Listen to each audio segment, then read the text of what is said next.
Claire, this is the first time in my life I've ever gone out to a tree and picked a banana. I think that's great. And you've got a Virginia chicken here. You know, everything is backwards here. It's nighttime in Virginia and it's daytime here. You got a chicken out here that it's a rooster that crows all night long. I haven't heard a peep out of him all day long. Now, what kind of chicken is that except a Virginia chicken? So you got the Virginian out here in the yard. We've got something in common. When I usually go to groups to talk, I like to show them the thing we have in common. It's a broadaxe, what we call in Virginia broadaxe. And I've talked around, and evidently y'all don't use it here in Australia, but it's a common thing our ancestors used. I tried to get one in my little suitcase, but it wouldn't fit. And it's a whole lot bigger than the thing I've drawn up here on the board. A broadaxe. A broadaxe is a thing we used in Virginia to make log cabins with. And it has a short handle, and it's got a head almost as long as the handle is, except the handle starts midway of the head of the axe, so the handle is a little bit longer than the blade. But it's a very heavy thing. And a broadaxe, what you do is, it's made special. It's made out of iron, but on the blade, on the very tip end of the blade, it is tempered steel. They've got it about this much. Now, here's a picture of it. If the glare is in your way, go ahead and stand up. It'll take the glare off, and take a look at it. That's what the thing looks like. But just picture it as being about 4 or 5 times bigger than that. It's got a head on it as big as a poleaxe. You know what a poleaxe is? That's just a regular axe that's got a handle on it that looks like a pole. The pole's only about this long. We call it a poleaxe to differentiate between that and this type of axe. And what you do is the tip end of the blade is honed by an expert who knows how to do these things to a razor sharp edge. And it's only honed in one direction. The blade on one side is exactly flat, and it is honed this way, so it always cuts into the wood and not away. Because if you can just imagine what would happen to your leg if you cut and it bounced off the log and into your leg, it would literally cut your leg off like that. As I said, it's razor sharp. My son collects them because most Virginians don't know the value of them. And a broadaxe is the Viking battle axe. And on the one side, you cut, and it always cuts into the wood, not away from the wood. That's why it's only beveled on one side. And the handle, you'll note the handle. You select the handle from a tree that grows in this direction. And the handle is like this, so it's offset. You hold it in both hands because it's heavy, and you cut like this as an offset so you won't skin your knuckles against the log. My son, he's 32 years old, and he's a husky young man, and he can square out a log in a couple of hours, a big log. And I dare say in a week's time, he could probably square out enough logs for a log cabin. And then he could spend another as much time, 2 weeks, making the shakes, or the shingles that go on the roof. And by the way, if you don't understand my Virginia accent, don't be embarrassed. Just point to your mouth and I'll talk slow. I've had to do that in different parts of the United States. They've got all sorts of Yankee accents once you get out of Virginia. You don't know what the people up north are talking about half the time, you know? One time I went to work, I worked on Wall Street, And I lived over in a place called Brooklyn. And Lord, those people don't even speak English. I was up there for 3 weeks before I could order a meal. I had to write down what I wanted to eat because they couldn't understand me. And I certainly didn't know what they were talking about. But after a while, I found that if you speak slowly and raise your voice, you see, you can get through to most anybody. I'm too old to change the way I talk, but if I don't speak loud enough, go ahead and raise your hand. If you don't understand what I'm saying, go ahead and point to your mouth. I know what you're talking about. I'm hoping maybe before I leave here I can get you all saying there's a mouse about the house and there's no doubt about it. At least making the, give it a good try with it. This axe came to Virginia with the very first colonies, the broad axe. And when I was a boy, they had log cabins all over Virginia. You could go to a place and a man needed help and you would sharecrop. 50% or 40% or 30% or 25% went to the landowner. You kept the rest. And he said, all right, this is yours to work. And you built your own house, a log cabin for your family. You could put it up in very little time, chink the cracks and cut out the planks or get them from the local sawmill, make the doors and the windows that you would open and close. And the hinges would be of leather. I can remember all these things when I was a kid. The floors would be dirt, but they would be packed hard like concrete. And you couldn't get, everybody swept the floors, and they were just polished, and it's just like it was like a concrete floor. And you couldn't get dirty walking across it barefoot. It really is not what you would think of in your mind. And it was proof against the weather. You'd take the chips that you would make when you're squaring out the logs, and you'd place the chips in like this, one on top of another, in between the cracks, and you'd fill them up on both sides with mud. And it would be completely proof against any breeze or wind, and the cabins would be very warm. You'd build your own fireplace. That took more time than anything else. And as a boy, I could lay rock, and I worked with rock, and I built walls and things like that. It's one of the things that you just do if you're interested in that sort of thing. And of course, we were poor in our family when we first got started, so there we were. We rented a house, and we had enough furniture for one room. So we had orange crates for side tables, and we had boxes for chairs, and I went down in the basement and I made furniture, but not original. I got a book and looked in the books and see which kind of furniture I like. I like the Chippendale style, so I made Chippendale furniture. And some of it is pretty good frauds, you know. You could, some of it I think you could almost pass as being Chippendale. And I learned how you could stain it, so to give it age, you take tea. I'm telling you all my little tips right now. You can take tea and give it a special coloring, and it looks old, you know. Anything's old has to be valuable. I didn't tell anybody I made it in the basement, you know. These broad axes came to Virginia. And I always let people come up and handle the axe. It's heavy. But if that's what you do all day long, you cut logs with it, your arms get to be strong. And this type of, what's more natural than something you use every day to be used as a weapon.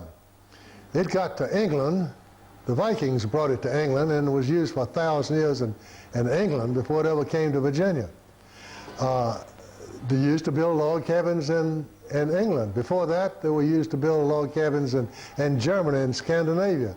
This axe, broad axe, has been along a long time. All of your granddaddies used it, even if you don't use them here in Australia. And frankly, that's not that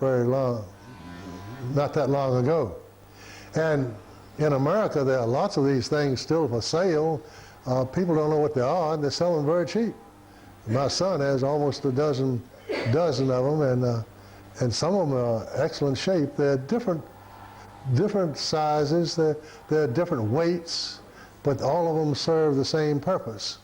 Now, this was one of the secret weapons the Vikings brought to England. It was a secret weapon in that it had this tempered strip of steel right on the edge of the blade that could cut through anything. It could cut through, the shields were made of hide, tough hide, stretched over a wood frame to make a light shield, but one that was almost impervious to a sword cut. And it was impervious to dagger cuts.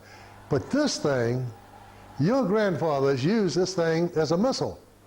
Not only a weapon to use a hand like this to cut, but also as a missile. And you throw something like this weighing about 5 or 6 pounds through the air, well, when it hits, something's going to give, you know? And when the Anglo-Saxons came up against the Vikings, this is the thing they came up against, and they considered it one of the 2 Viking secret weapons. And this was very hard to cope with, very hard to handle. A man with a battle axe. And as Saxons, sons of Isaacsons, we are God's what? We are God's battle axe. And this is our uniting symbol that really, beneath this nice, polite manners that we use toward each other, there is the Viking underneath. And it's real important to know that. I'm going to give you an example. You look at some of these scumbags walking up and down the streets, and you say, gee, how in the world can we ever succeed with this type of trash walking around? I remember in 1961, I was called back up in the service again. It was with the 100th Airborne Division, and our job was to train troops for war. And I can remember going down to the train station and watching them offload the first batch of hippies with their long, greasy hair, and they smelled bad, and their clothes were dirty. And I said, the scraggly beards and all. And I said, how in the world are we going to make soldiers out of this? And I really shook my head. But the sergeants, the drill sergeants, took over and formed them into ranks, and all of a sudden, these hippies, who had been very free men up until about 5 minutes before this time, all of a sudden realized that they were in a different environment. And in 6 weeks' time, we had trained those men. We put them in the showers, we shaved them, and we cut their hair, and they ran everywhere. They didn't walk anywhere. They ran everywhere they went on base. And they ate very good food, and we got them up early, and we worked the daylights out of them. And in 6 weeks' time, they had a definite improvement. By the time 12 weeks had gone by, I'll tell you, they turned out to be some of the finest soldiers I have ever seen anywhere. I got a second story for you. A friend of mine was prospecting out in the deserts of the American West. And all the supplies had to be brought in on these mules. And these mules were the most flea-bitten nags you've ever seen, with their ears drooping down and their heads drooping down. And they're woe-begone, you know. But while they were there, one of the mules kicked the traces and got loose and just vanished. 3 days later, one of the men looked up and they saw a wild mule right there. They hadn't seen a wild mule before, but there he was right there, and his ears were up like this, and you know, he was kicking and bucking right there, and he said, now that's the difference between a mule that's a free mule, and one that's in captivity, the ones that we have domesticated. Says it makes all the difference in the world. And then they noticed on his back that he had a couple of places where he had worn through the hair. That was the mule that had gotten loose 3 days before. It just took 3 days out in the wilderness by himself for that mule to convert from being a slave mule into a wild free mule. So I'm just telling you that. Don't give up on these bums that you see that need haircuts and bears and that type of stuff. Beneath all of that, they're still sons of the Vikings. And right now we're in the wilderness, and by the time they come into the wilderness, I'll tell you they will be well-honed weapons of the Lord. They will be battle axes of the Lord. The Lord's not putting us through this time for nothing. And what's going to come out, you're going to be pleased indeed. When we got to Virginia, the first thing we did was to sit down and write out our genealogies. Got nothing to do with being snobs. That's not the reason we wrote our genealogies down. Had to do with dollars and cents or pounds and pence.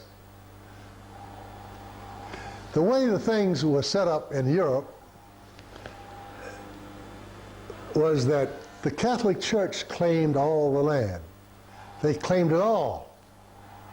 And they appointed the kings. And they appointed kings of a taxable entity. Now, the difference between a nation and a country is this. A nation is a race. A country is a taxable entity that might contain one or more nations living in one country. Usually the king doesn't care who lives in his country. He just wants their tribute. This is important to know. Now, before the Catholic Church would confirm a king on a throne, the king had to supply the Catholic Church with his genealogy.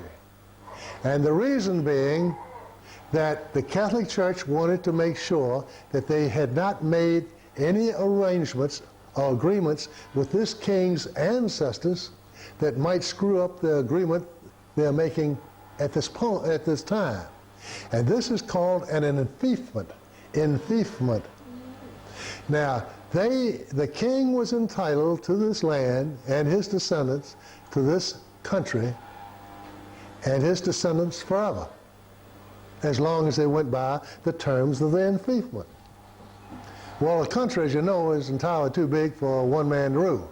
So he had to appoint his followers to jobs to help him rule. So he appointed counts to rule counties, and the counties is too big for one man to rule, so the count appointed his knights as rulers of districts. One knight might have a district, and he would have retainers, and each knight would be in charge of so many different farms. Everybody was enfeoffed to the king. Now, since we're talking about a nation, everybody's kin. And they used to pay a great deal of attention to this in the old days. Everybody in this room right now is a descendant of kings. This is real important to know. Everybody has kings as your grandfathers. I've got kings as my grandfathers. I've got peasants as my grandfathers. You've got peasants as your grandfathers. And all of this is on record somewhere. Now, what happened was something happened to our king, and he lost his job. When he lost his job, what about all those who held under him? They lost their jobs too. Well, what are you going to do? Have a group of people just wandering around the countryside? No, what they did is they ran them out. Most of them ended up in Virginia. And the new king put his followers in as barons and counts and knights and yeomen, all up and down the ladder. Well, what about the people who got kicked out? Well, I happen to be a descendant of one of them that were kicked out. You are descendants of ones who've been kicked out. Well, they came to Virginia, and as I said, the first thing they did was they sat down and wrote out their genealogies. And they would trace back to showing, usually, to one of those books in the library. Now, Jones Memorial Library has got lots more books than this, each one dealing with a different family. And in the back of each book is a king and his genealogy, the king that they go back to, and his genealogy. And once you get on that, that's called the fast track. All you have to do is get into one of those books and you're off to the races. Don't ever do any of this work yourself. Always get somebody else to do it. I find that that's the best way to get things done. Get somebody else to do it. My wife has been complaining about that for years. But shoes on the other foot, she's been getting me to do things for years. So we say it's sort of a trade-off. Well, in my case, I know who I am. My name's Dick Hoskins. My daddy's name is John. His grandmama is Ella Garnett, and her granddaddy is in the book. So I went to the book on the Garnets, and I opened the book up, and it's got everyone back to the first Garnet who came to this country. And then I went over into the back of the book, and there's the king, see?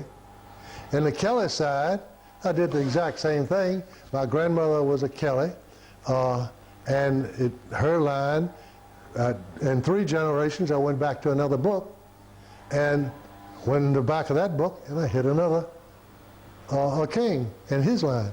And if the king's in the back, his line's my line. All the kings in the back are his ancestors, they're also my ancestors. Everybody that's in here is descended from at least 100 kings, at least. Everybody in here. I mean, remember who you are. Now, one of my granddaddies is Robert Bruce. He's my 22nd granddaddy. Anybody see Braveheart in here? Yeah. That brought a cheer to my heart. If there's anything in the world that really gets my blood going, it's the pipes. I love the pipes, I declare. I think it's inherited, you know. And if you're true blue English, you despise them, you know. That's inherited too, I think. But nevertheless, we'll go into some of these songs at a later time. When Robert Bruce, he took his throne, he had to sit down and file his genealogy. And he did, and it's on file in London and in Glasgow and in Edinburgh and all the other capitals, because most of the kings of Europe are all kin, you see. Well, I speak of the Scottish kings or the English kings, they run right into the German kings. And so anybody of German ancestry in this room is kin to all these English kings also. And it's all interwoven. Robert Bruce filed his genealogy, and in 41 generations, he goes back to a man named Fergus Moore. Well, who is Fergus Moore? Now, all this is in the Vatican. It's all official. And these are the official files. You go to the Westminster, Canterbury. Yes. Where is all the English kings buried in England? What's the name of the church? Westminster Abbey. You go in there, and all of these ancestors of the kings are on the wall. All of them are there. It goes all the way back to King David. Not King David of Scotland, but King David of the Bible. And I'll tell you how they reached that. Well, Fergus Moore, the first king of Scotland, he had to post his genealogy. And that too is on file in Belfast and other places. And in 58 generations, he goes back to Tiffy. And who's Titapi? She is the daughter of Zedekiah. Now we all know who Zedekiah is, right? Ha, ha, ha, ha. You asked me that question, I wouldn't have the slightest idea. Somebody had to tell me who Zedekiah was. That is the last king of Israel. That's where the Bible takes over, you see.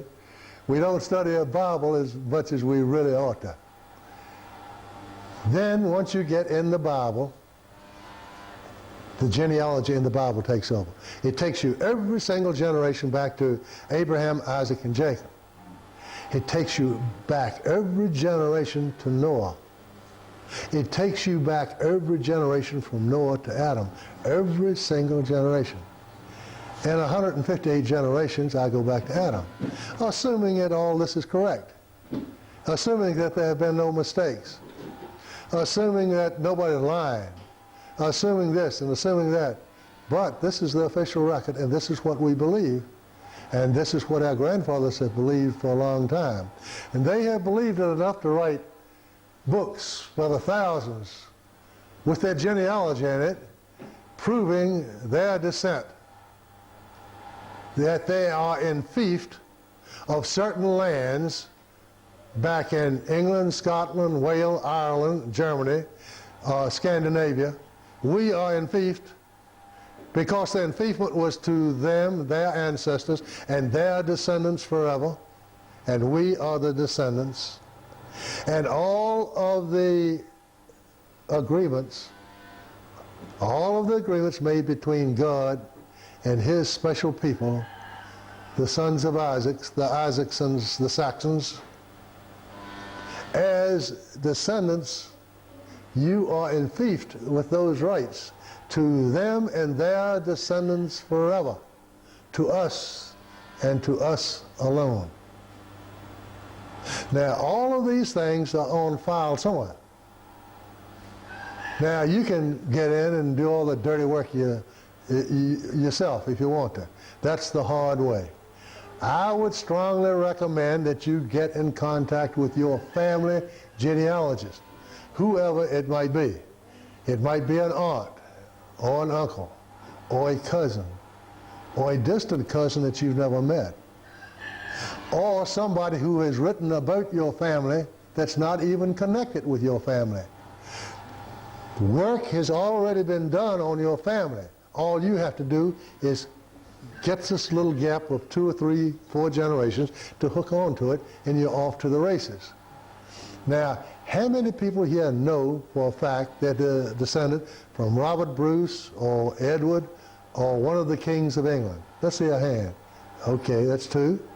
Okay, now the next time I see you, I want to see a full half of you raise your hands. A full half. And the others are too busy to spend the time doing what they ought to do. But this is for the sake of your children. Some time ago, I wrote this Saxon identity. This is a Hoskins report. And what I did was, I did all the fast track stuff. I got the genealogies of all the kings that the easiest to hook up with. I've got Robert Bruce and every single generation back to Fergus Moore. All you have to do is get one of these books to go back to Robert Bruce, see? And you can pick up this newsletter. This will take you the rest of the way. Then Fergus Moore, to T. Tappy, go back to T. Tappy. You can go all the way back to Abraham, Isaac, and Jacob. And this is the genealogy of Adam to Robert Bruce. Every single generation is listed right here. The work's already done somewhere, and I'm holding in my hand at least half of your ancestors right here. And from Alfred the Great. You see, Alfred the Great was the Saxon leader. Edward of England, he was the Norman leader. Robert Bruce was the Scottish leader. All of them were cousins.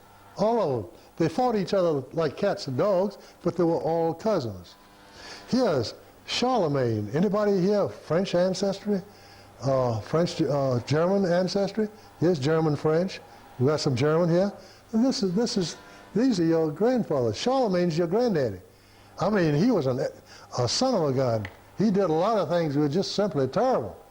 But he was our granddaddy's nevertheless. He was my granddaddy and yours. English here. Okay, we got only one person Yeah, okay, 3 or 4, okay. All right. We've got about 40 or 50% of the people here of English ancestry. That means that Edward is your grandfather, the one who fought Robert Bruce. And anybody with Scottish ancestry here. See, Robert Bruce is your grandfather. It could be no other way. It could be no other way. You are kin on these lands a dozen different ways. Each one leads back. Some of these lands lead back through the Northlands, and it comes to the Viking lands. Some go through Ireland, back that way. Some go through, like Charlemagne, that goes right straight from France to Rome, and then on the way back. There's several different ways, but all of them lead back the same way.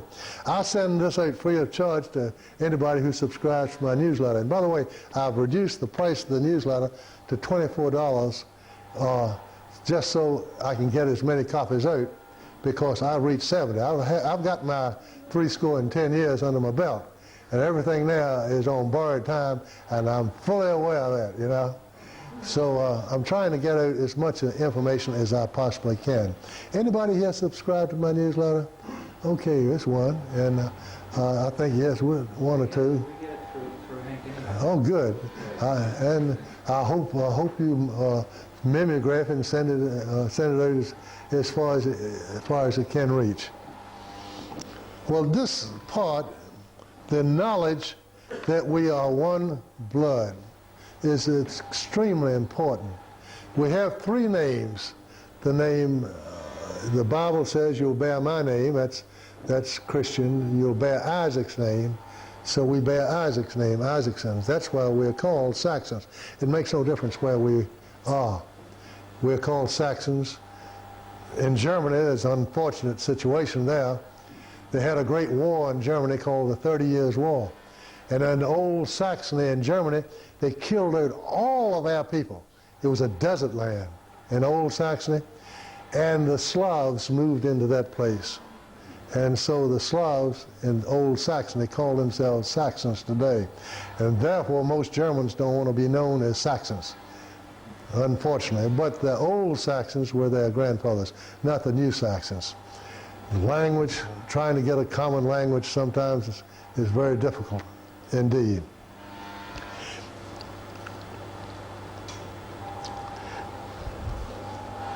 A Chinese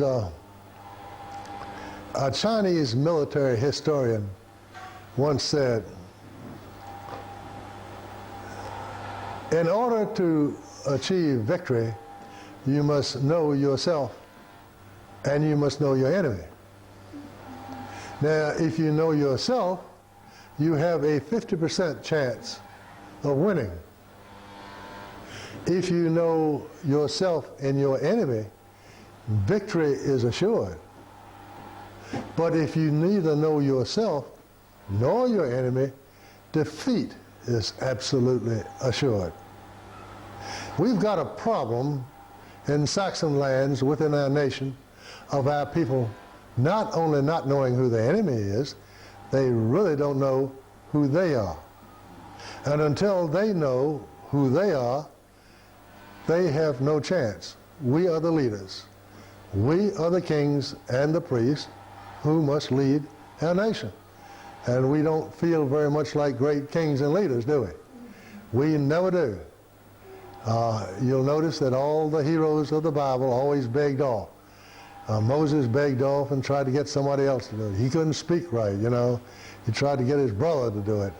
And then Gideon, why me, Lord, you know? Why you get me to do this? Well, that's the way we all are. However, he picked us. We didn't pick him, and he'll tell us what to do, and we will do what he told us to do.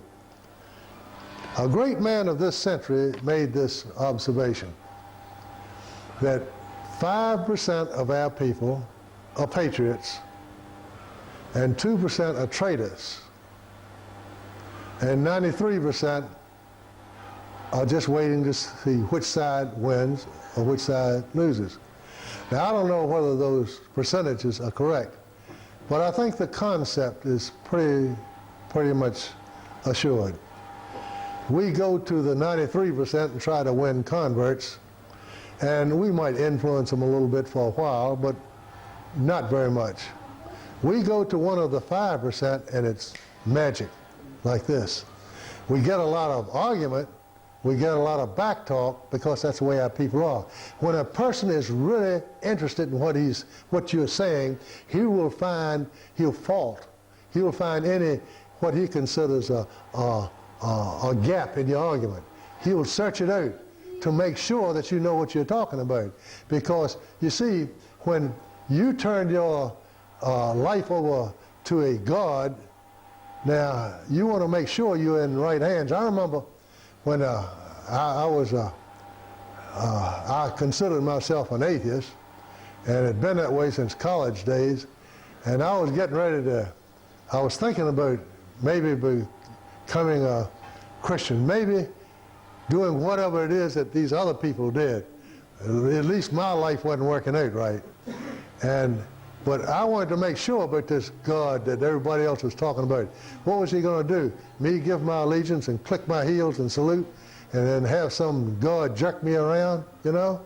Make me do some stupid things and fool things? I wanted to check this God out. But finally it got to the point that I was in such bad situation that I had no choice, that I figured if Robert E. Lee and Stonewall Jackson and George Washington followed this God, whoever he was, well, they were smarter than I was, so it was good enough for them. Well, I'd give it a try. And so I remember it was 28th of April, 1965, 4 o'clock in the afternoon. I was sitting in a rocking chair on the front porch of my house. I said, now, I don't believe there is such a thing as a God. And I'm not saying I do, but what I will do is this. I will try to believe. And I'll even go to church on Sunday. And that was the last of P time, because, you know, atheists are not seen dead in churches. You know, that's simply awful. So I remember saying, all right, I'd give him my word of honor. Now what I do? I didn't know what to do. I said, now if I were God, I would have my word out, what I wanted people to do, where everybody could find it. Now where in the world would that be? Well, I thought, and suddenly it dawned on me, they got a book called the Bible. See, nobody ever reads it, but they got a book called the Bible. So I said, all right, I'll start doing that. And so I opened the Bible up and started reading. And I was just foolish enough to believe that I was supposed to do everything it said do. And I remember reading that part is you're supposed to make up with your enemies. Goodness gracious sakes alive. I had a list. I got one of those legal pads, one of those great long legal pads, and got double lines, you know, on both sides, and started making a list of my enemies. And I think I went on for a long way. And it took me 2 or 3 years to get by with all those people to make up with all my enemies. But I got by. I got with all of them at one time or another and did my best. So I've got enemies galore, but I really don't know who they are. Not among our people.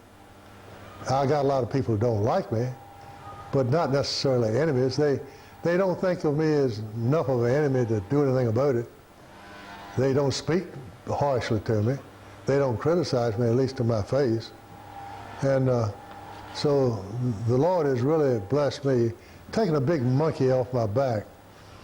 You know, you walk down the street and you see somebody coming, you walk across the street so you won't have to speak to them. That day is long gone.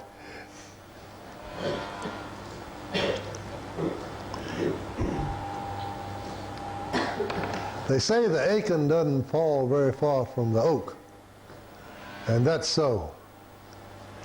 Back in England and back in Scotland, they had a man called John Knox. And John Knox was a Catholic preacher. And he had studied the Bible and the Scriptures. You see, in that day and time, people weren't allowed to study the Scriptures. But he was a Catholic priest, and he did. And he noted that the Catholic Church didn't follow the teachings of the Bible.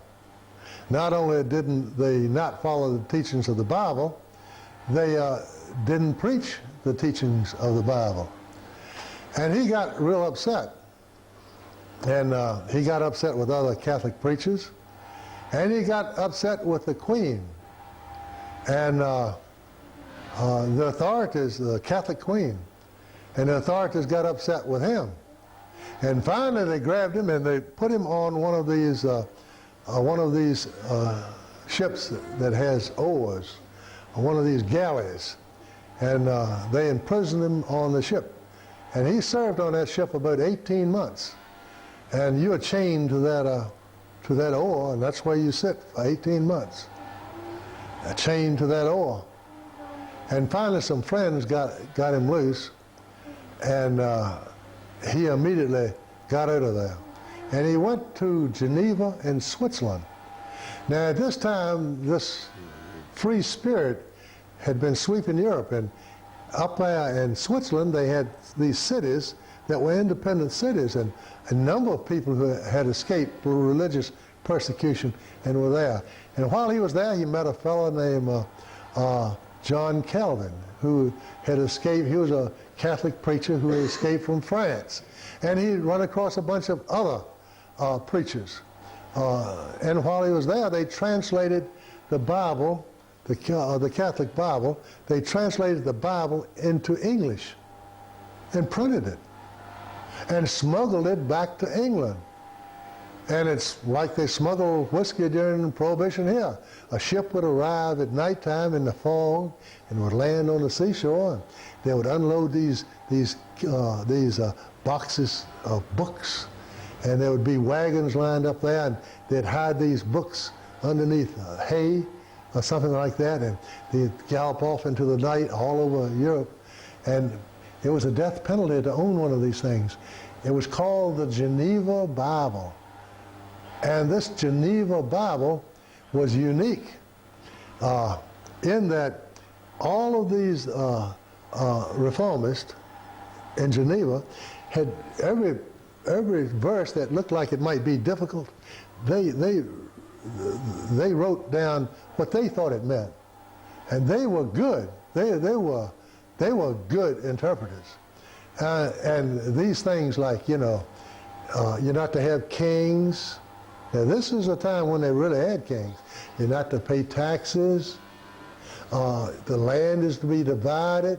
All of these type of things were being taught in the Bible. Well, the king in England and Scotland, they could allow the people to read that. That's sedition, revolution. But every place in the time finally came when just about every home in England and Scotland had a Geneva Bible. And it's real, when I was over there back in 1982, they showed me in the old houses some of the secret hiding places they had for this Bible. And when night would come, they'd lower the shades and pull the curtains, and they'd bring out the candle. And when nobody was looking, they'd open the secret compartment and they'd pull this book out and they'd open the pages and they'd start reading. And they did no better than to try to do what the Bible said do. That was the Geneva Bible. And that's when John Knox got back to Scotland, it wasn't any time at all then people, all of a sudden, it had spread from the 5% to the 93%. And it happened almost like this. And it all happened, the spark that set this thing off was something that you would never think of. They got a church, well, the Edinburgh Castle's up here, and the palace is down here, the Holyrood Palace, where the kings are down here. And this is the royal way, and they got shops and everything, and they got a church halfway between the two called St. Giles Cathedral. It's just a small church. It's not a great big thing, it's a small church. They got the banners of all the British battle flags, Scottish battle flags overhead. And it's very impressive and all, but that's where it happened. The king couldn't allow people to read the Bible, because if they read the Bible, they'd revolt. And so he issued a prayer book. Now, the prayer book's got a lot of good things in it.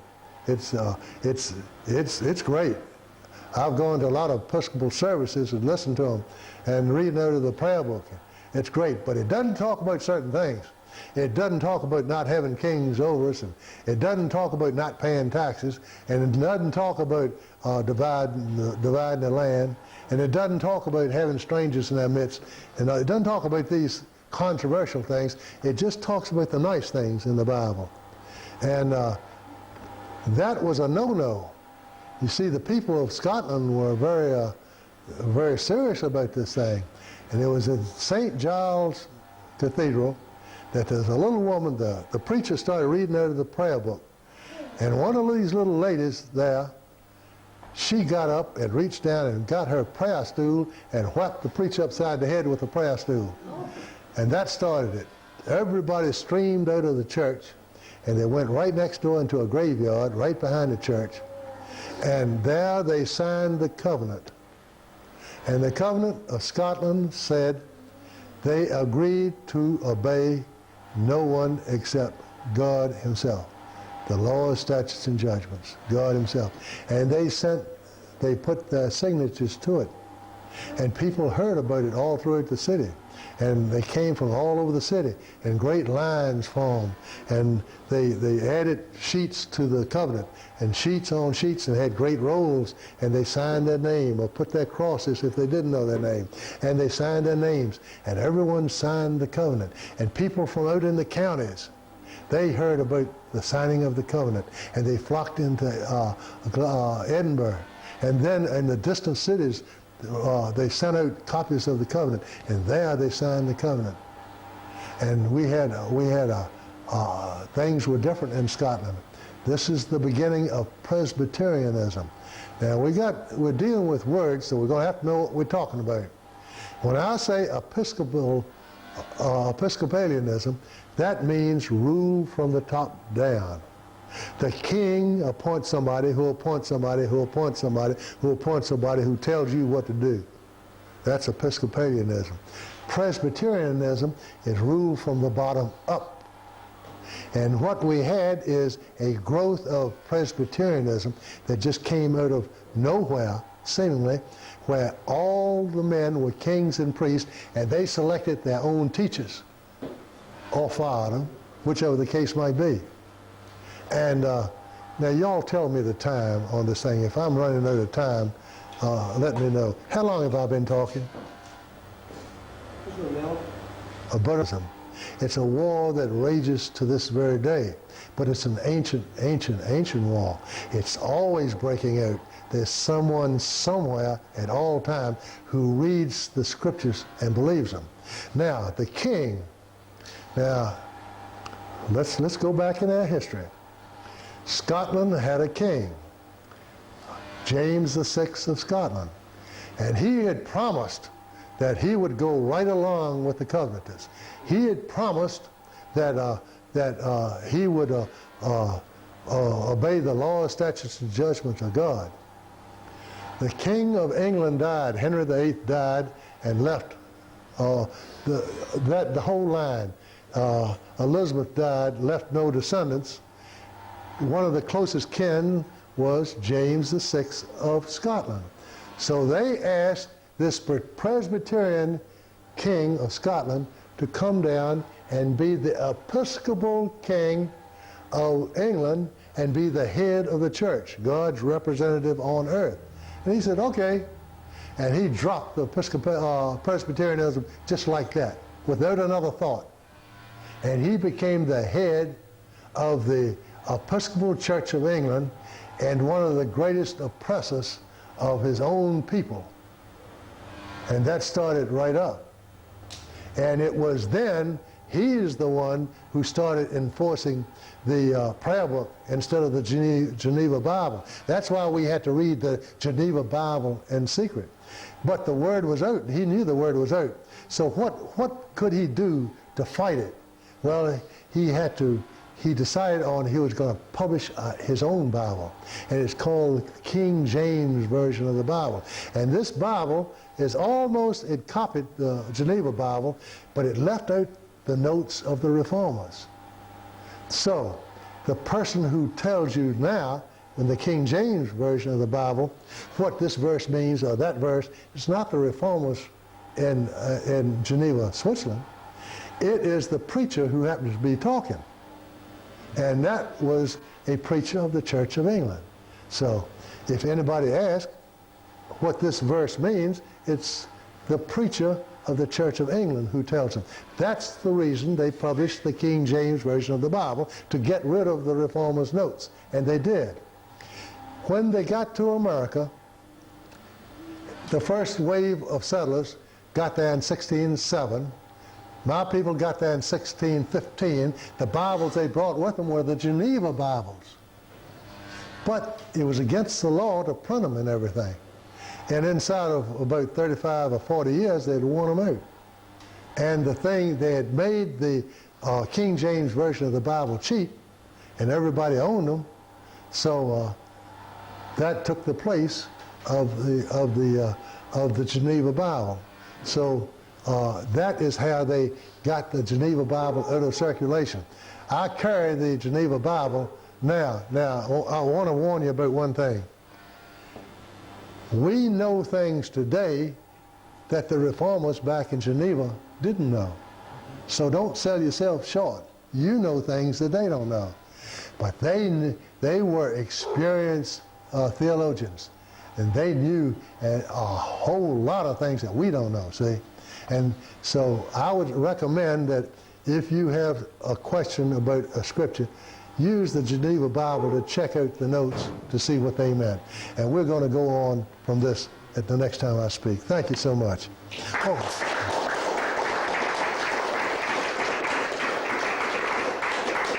Now, anybody have any questions? I always make a mistake of not asking for questions. Yes, sir. Yeah, you said first king was more. No, through this book it's Duncan the First.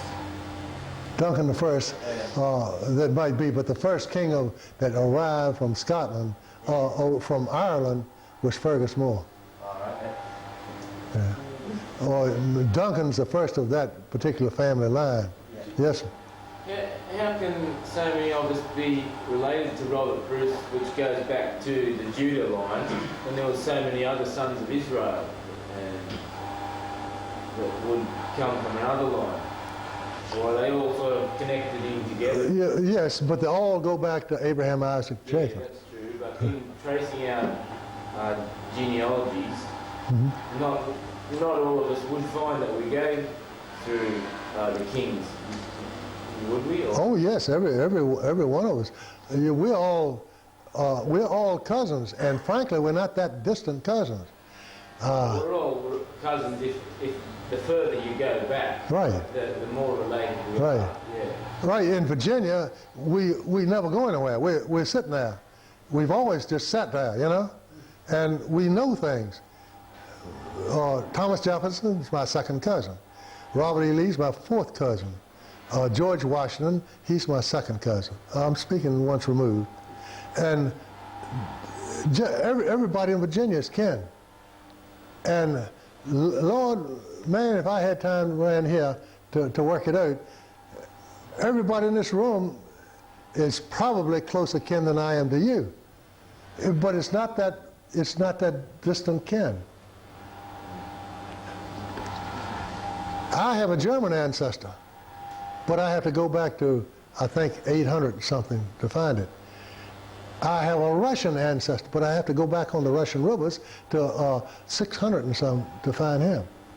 But he's there, she is there. It was a grandmother of mine. But the Russian rivers, you see, they went up and down the Russian rivers like they go up and down this highway that we drove down. They went up and down those rivers because that's how they did it. And they'd been doing it for hundreds of years. Back and forth from the Mediterranean Sea up to the Baltic, back and forth, back and forth, back and forth. And all up and down those Russian rivers were settlements. They're the people they're our cousins that all got killed out in the Russian Revolution. They were our close kin too. They killed them out. By the tens of millions they killed us out. And they all ended up in northern Germany and in Scotland and England. These Vikings, that was one of the last waves. Bringing this with them. That was one of the last waves that came out. These Vikings. I finished reading the Anglo-Saxon Chronicles. I don't think there's 50 people in the United States have ever read those things. But you really ought to get a chance it'd be, if you like reading deadly dull things, that's what you read. You know, the year is 810. Bishop so-and-so had a fuss with, you know, Bishop so-and-so. And it was resolved when King and so-and-so did such and such, or asked the Pope to intervene. That was the important event of that year. Then the next year says, sails were seen on the high seas. Shortly, an army arrived, meaning an army of Viking ships, on Viking ships. And it wasn't 50 ships, and it wasn't 100 ships. It was 2,000 ships at a time. And when those armies arrived, Lord, they had problems galore. I mean, they took the land. It's my personal opinion that 90% of the population of England, Scotland, Wales, Ireland are Vikings, descendant of Vikings. And all the rest are minor Anglo-Saxon and things like that. That's my personal, yes, sir. You mentioned those percentage figures, you know, about the 5% patriots? Yes, sir. And the 90+% Yes, sir. indifference? Yes, sir. And how with that Bible, once it got out and spread, that 5% spread out wide, didn't it? It's, If it spread so quickly, could that happen again, you know? well, let me tell you what it says here. I tried to, okay. Now this comes from Psalms 109, 6 through 10. Let the saints be joyful, let the high praises of God be in their mouth, and a two-edged sword in their hand, to execute vengeance on the heathen, upon the heathen, and punishments upon the people, to bind their kings with chains, and their nobles with fetters of iron, to execute upon them the judgments written. Now, who exactly is supposed to whip that 93% into shape? You have to go back to the sword, or can we use a double barrel shotgun there? Yes, ma'am. You. Yeah. We got any other questions?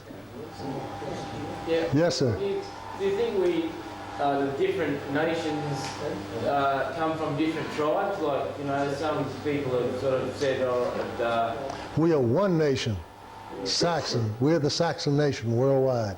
We're one nation. yeah, and so Saxons worldwide, do they come from all the tribes or just a few of them?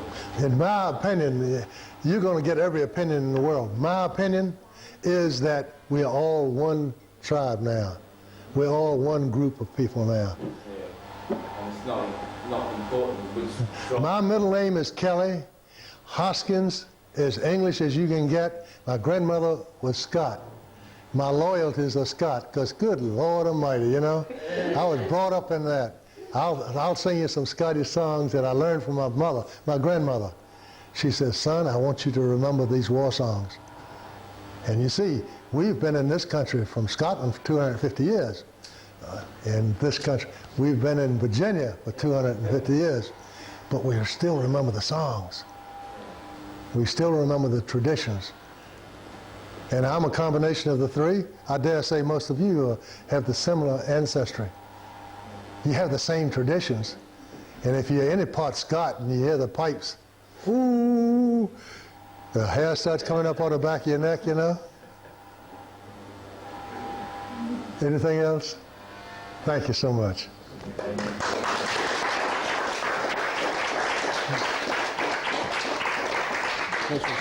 I'm going to walk off here.